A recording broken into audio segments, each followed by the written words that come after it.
ಸಮಾಜದಲ್ಲಿ ಆರೋಗ್ಯದ ಬಗ್ಗೆ ಅನೇಕ ಕಳಕಳಿಗಳಿದೆ. ಕೆಲವೊಂದನ್ನು ನಾವು ಸ್ಟಿಗ್ಮಾ ಅಂತ ಹೇಳ್ತೀವಿ. ಹೆಚ್ಚಿನ ಜನ ನನ್ನ ಆರೋಗ್ಯಕ್ಕೆ ನಾನು ಏನು ಮಾತ್ರೆ ತೊಗೋಬಾರ್ದು, ಏನು ಹೆಲ್ಪೇ ತೊಗೋಬಾರ್ದು, ಹಾಗೆ ಆರಾಮಾಗಬೇಕು ಅಂತ ಅನ್ಕೋತಾರೆ. ಈ ಥರದ ಸ್ಟಿಗ್ಮಾ ಮಾನಸಿಕ ಆರೋಗ್ಯಕ್ಕೆ ಬಂದರೆ ತುಂಬಾ. ಹೇಗೆ ಕ್ಯಾನ್ಸರ್ ಅಂತ ದೊಡ್ಡ ಕಾಯಿಲೆ ಬಂದಾಗಲೂ ನಾವು ಆಸ್ಪತ್ರೆಗೆ ಬರ್ತೀವಿ, ಹಾಗೆ ಕೆಲವು ಸಲ ಸಣ್ಣ ಜ್ವರ ವಾಸಿ ಆಗ್ತಾ ಇಲ್ಲ 5-6 ದಿನ ಅಂದರೆ ಆವಾಗಲೂ ಡಾಕ್ಟರ್ ಹತ್ರ ಬರ್ತೀವಿ. ಎರಡು ವಿಷಯಕ್ಕೆ ಡಾಕ್ಟರ್ ನಿಮಗೆ ಹೆಲ್ಪ್ ಮಾಡ್ಬೋದು. ಹಾಗೆ ಮಾನಸಿಕ ರೋಗದಲ್ಲೂ ಅನೇಕ ಥರದ ವಿಧಾನಗಳಿದೆ. ಕೆಲವುದು ಸಿವಿಯರ್ ಮೆಂಟಲ್ ಇಲ್ನೆಸ್ ಅಂತ ಹೇಳ್ತೀವಿ. ಸ್ಕಿಸೋಫ್ರೆನಿಯಾ ಇರಬಹುದು, ಬೈಪೋಲಾರ್ ಇಲ್ನೆಸ್ ಇರಬಹುದು. ಇವುಗಳು ಮ್ಯಾನೇಜ್ ಮಾಡೋದಕ್ಕೆ ಅನೇಕ ವರ್ಷಗಳು ಬೇಕಾಗುತ್ತೆ. ದಿನ ಮಾತ್ರೆ ತಗೋಬೇಕಾಗುತ್ತೆ. ಮ್ಯಾನೇಜ್ ಮಾಡೋದು ಕಷ್ಟ. ಹೇಗೆ ನಾನು ಕ್ಯಾನ್ಸರ್ ಅಥವಾ ದೊಡ್ಡ ಸಮಸ್ಯೆಗಳ ಉದಾಹರಣೆ ಕೊಟ್ಟೆ ಹಾಗೆ.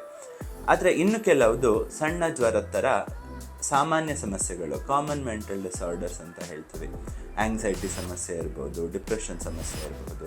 ಇವುಗಳಿಗೆ ಜೀವನ ಪರ್ಯಂತ ಮಾತ್ರೆ ತಗೊಳ್ಳೋ ಅಗತ್ಯ ಇಲ್ಲ.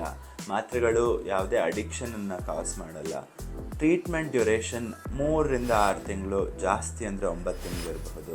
ಹೆಚ್ಚಿನ ಸಮಯ ನಾವು ಮಾತ್ರೆಗಳನ್ನು ಉಪಯೋಗಿಸೋ ಅಗತ್ಯನೂ ಬರದೇ ಇರಬಹುದು.